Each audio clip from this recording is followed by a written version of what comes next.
welcome to my YouTube channel. Yaps, finally setelah lama banget, udah lama banget aku tuh pengen banget bikin kayak apa ya, kayak story gitu, atau bukan story sih, kayak lebih ke sharing tentang hal-hal yang berkaitan dengan isu psikologis. Dan finally ini adalah my first video yang bener-beneran aku niat banget gitu ya buat videonya, karena yang sebelum-sebelumnya, video-video yang sebelum-sebelumnya ini adalah tugas kuliah yang Masya Allah aku nggak niat banget buatnya. Mohon maaf ibu dosen, mohon maaf bapak dosen, karena keterbatasan banget dulu itu kamera aku, dan kayak HP aku itu memorinya masih kecil banget, jadi kayak ya udahlah sejadinya aja. Dan kali ini aku bakal ngebahas tentang pelecehan seksual nih. Nah, pelecehan seksual nih ya, menurut aku ketika ada beberapa kasus yang udah mulai naik lagi, pelecehan seksual ini bisa jadi trending topik lagi gitu. Dan permasalahan-permasalahan yang dulunya muncul akan muncul kembali. Contohnya nih ya, perempuan yang menggunakan pakaian tidak syar'i atau bisa dikatakan kurang bahan or something, itulah yang mengundang para pelaku pelecehan seksual ini untuk melakukan pelecehan seksual.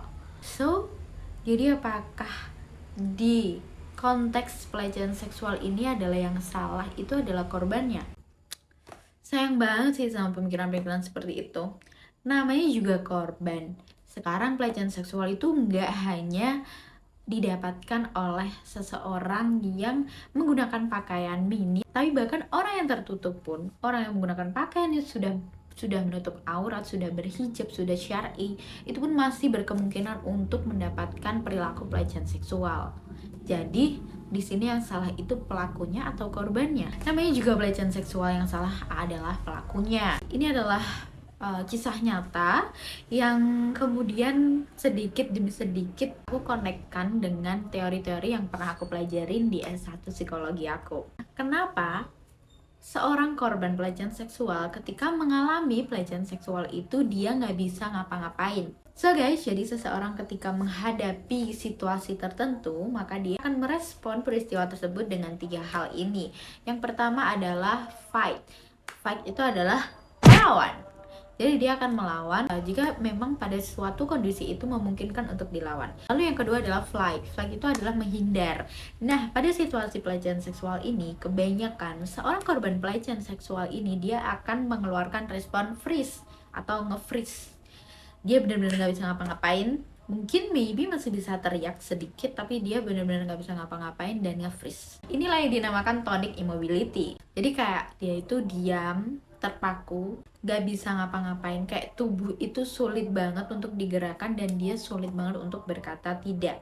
Nah, korban pelecehan seksual ini biasanya akan berdampak pada kesehatan fisiknya dan juga psikologisnya. Jadi biasanya setelah mengalami kejadian pelecehan seksual tersebut, si korban itu tidak memiliki keberanian untuk menyampaikan apa yang dirasakan, menyampaikan apa yang terjadi, yang akan berdampak pada psikologisnya. Nah, contohnya adalah seperti dia kehilangan kepercayaan dirinya, dia merasa kehilangan harga dirinya, stres yang berkepanjangan, depresi, trauma, bahkan bisa sampai suicidal atau bunuh diri. Dan yang pasti selain dampak psikologis, di zaman yang sekarang ini, efek sosial itu akan sangat mempengaruhi kondisi fisik maupun psikologis kita. Apalagi korban pelecehan seksual, di mana biasanya seorang korban pelecehan seksual ini akan dikucilkan, tidak diterima di lingkungan sosialnya, dan mempermalukan keluarga.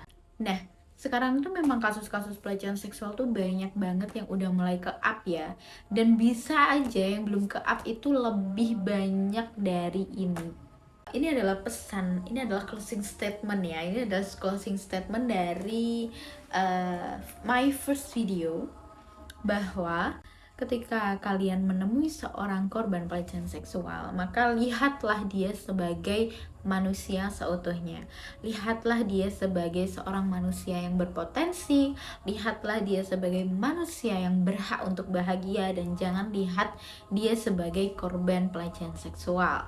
Karena biasanya korban pelecehan seksual ini akan amat sangat kehilangan harga diri dan kehilangan jati diri, bahkan kehilangan kepercayaan dirinya untuk bisa show off lagi ke lingkungan sosial. So, thank you so much yang udah nonton, dan semoga apa yang aku sampaikan ini bisa bermanfaat untuk kita semuanya. Oh ya, jangan lupa like, comment, dan subscribe.